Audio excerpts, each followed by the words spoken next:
Now, Donald Trump is insisting that the main reason he's interested in Venezuela, the main reason the US is kind of looking at tankers off the coast of Venezuela comes back to drugs, the trade, the smuggling of illegal drugs out of Venezuela.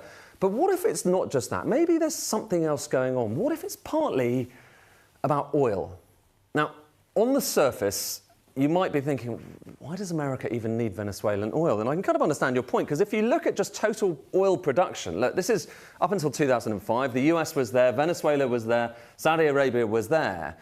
But as you probably know, since then, everything has changed. Look, American output has gone through the roof, way above Saudi Arabia, and Venezuela has gone basically to the floor. And that's kind of post-Chavez, Maduro.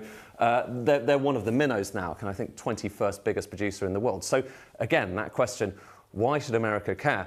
Well, in the US, that big rise is largely down to this. It's down to the shale revolution. So you've got fracking all around the US producing extraordinary amounts of crude oil.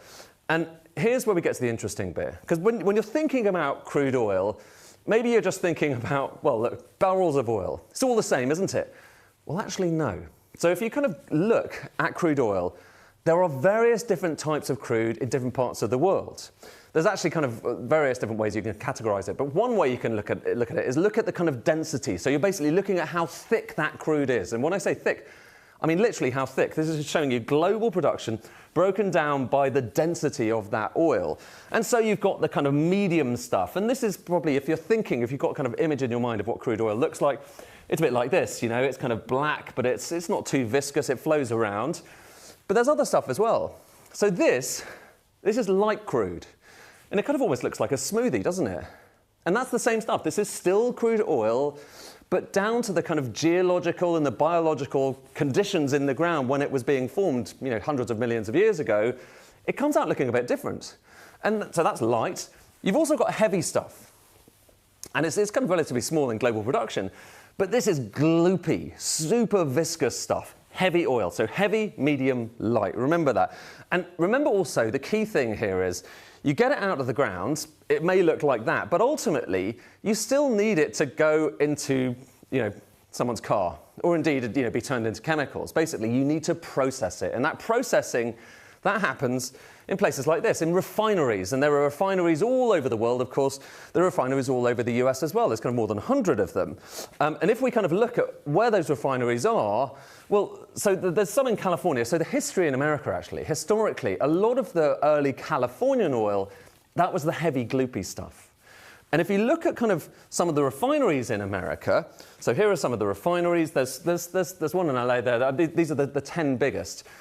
You've got some up here around kind of towards Canada. We'll kind of come to that in a second. But a lot of them are down there, kind of Texas, Louisiana, on the coast. And here's the critical thing. These refineries are primarily set up for heavy oil, for taking that gloopy stuff and turning it into gasoline and all of the other different products. But here's where things get interesting. And remember that chart I showed you a moment ago, the one which showed kind of shale oil and how it kind of went through the roof? The oil that's generally produced with shale oil, the fracking oil, that comes out of the ground mostly in the light form. So it's the smoothie. It's sometimes actually even clear. It comes out of the ground clear rather than black. And that's the majority of American production right now. Shale oil tends to be light stuff. And actually, that's kind of going back 10 years. Look at where we are now. Look at those bars. In the last few years, the amount of light oil being produced in the US has gone up and up and up, and the amount of kind of heavy stuff has gone down. But back to those refineries. They need to be fed. If America's going to have gasoline, it needs to feed those refineries with heavy oil.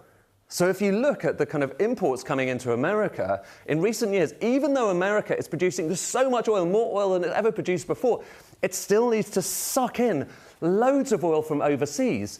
And the type of oil we're talking about, it used to be, it's mostly heavy crude.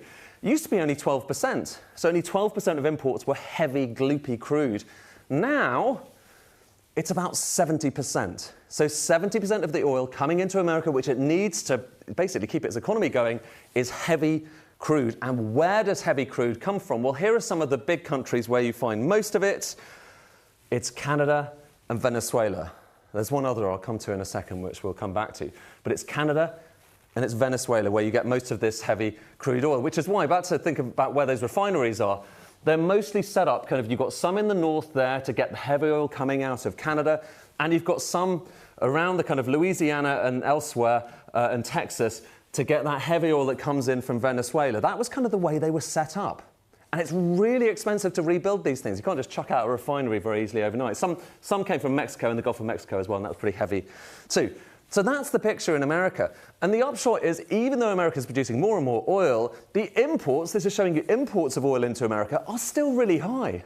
And if you break down those imports by the country that stuff is coming from, well, there's Venezuela, and it used to be a decent slug, actually more coming from Venezuela just about than from Canada, just at the turn of the millennium.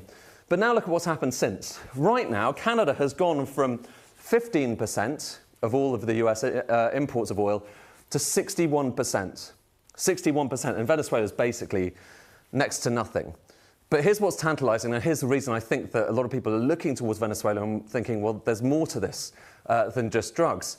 Look at total oil reserves around the world. The higher these bars are, the more oil there is in the ground, so that hasn't yet been taken out of the ground. So there you've got Saudi, Iran, Iraq, all of the usual suspects. But the biggest of all, and this is according to various different sources, the biggest of all is Venezuela. And what's that oil? It's the heavy, tarry stuff that you might well want to put into those American refineries. And there is really only one other place in the world that has a kind of serious amount of heavy oil other than Canada and Venezuela. And lo and behold, guess where that is? It's Russia. All of which is to say, you know, it matters what kind of oil America needs. It's worth just delving into these kind of nuances because that helps you understand a little bit more about the backstory of geopolitics.